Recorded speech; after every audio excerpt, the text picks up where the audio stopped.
নমস্কার সবাইকে। আজকে আমি চানা ডাল নিয়ে নিয়েছি। চানা ডাল দিয়ে আজকে আমি ডিম দিয়ে বানাবো। তো ডালটাকে আমি সেদ্ধ করে নেব। এর মধ্যে আমি হলুদ একটু দিয়ে দিচ্ছি, হলুদ আর জল দিয়ে দিচ্ছি।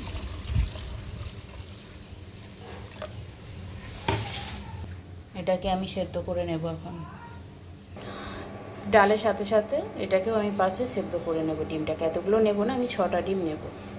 ডিম কটা সেদ্ধ করতে দিয়ে আমি টমেটো, পেঁয়াজ, ধনেপাতা, কাঁচা লঙ্কা নিয়েছি। ততক্ষণ আমি এগুলো কেটে নিই।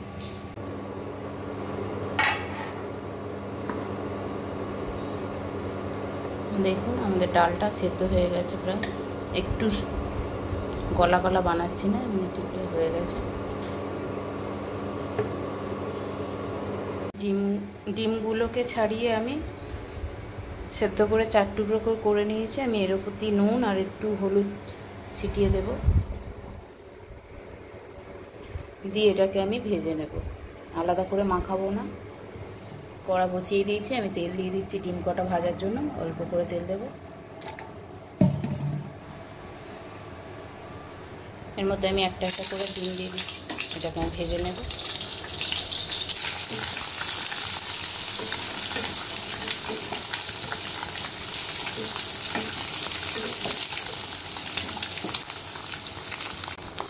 ডিম কটা আমার ভাজা হয়ে গেছে, আমি কটা তুলে নেব। কড়াইতেই আমি তেল দিয়ে দেব।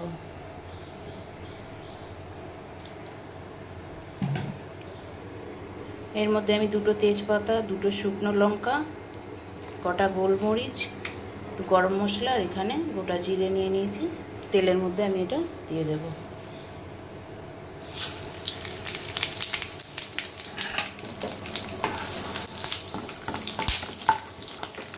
এখন আমি পেঁয়াজ কুচিটা দিই।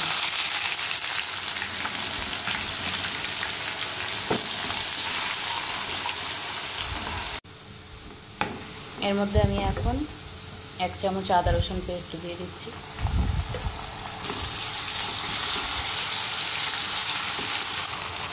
এখন দিয়ে দিচ্ছি টমেটো কুচি।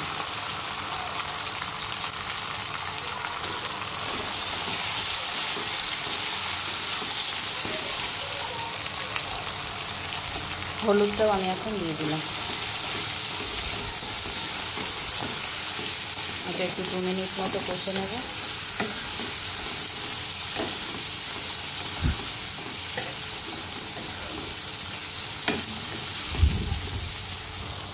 এখন আমি 1 চামচ লঙ্কা গুঁড়ো আর একটু জিরে ধনে গুঁড়ো দিয়ে দিচ্ছি। জিরে গুঁড়ো আর ধনে গুঁড়ো। এটাকে আমি একটু জল দিয়ে ভালো করে কষে নেব। এর মধ্যে আমি এখন একটু জল দিয়ে এটা ভালো করে কষে নেব।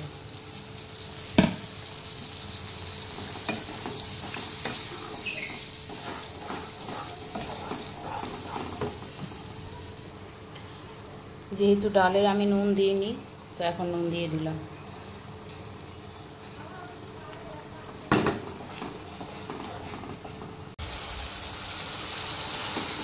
দেখুন এটা আমাদের তেলের উপর এসে গেছে। মশলাটা আমার কষা হয়ে গেছে। এর মধ্যে আমি ডাল সেদ্ধটা দিয়ে দেবো।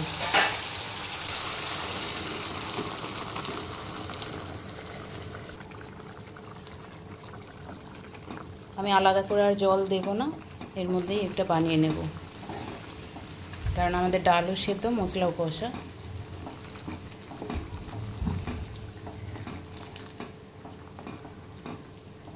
আর একটু গোটা গোটা থাকলেই ভালো লাগে। এটা আমি 2 মিনিট মতো ফুটতে দেব।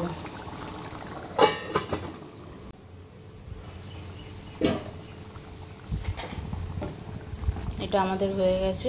এর মধ্যে আমি এখন ডিমগুলো দিয়ে দেব।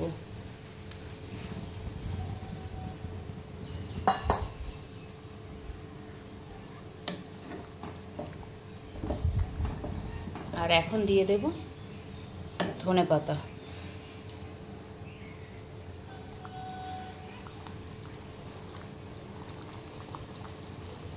চারটে কাঁচা লঙ্কা দিয়ে দিলাম।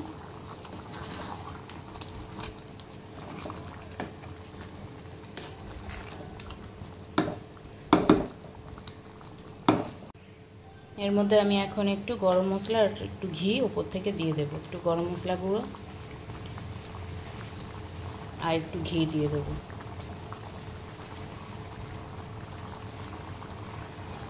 ব্যাস, এটা আমাদের রেডি।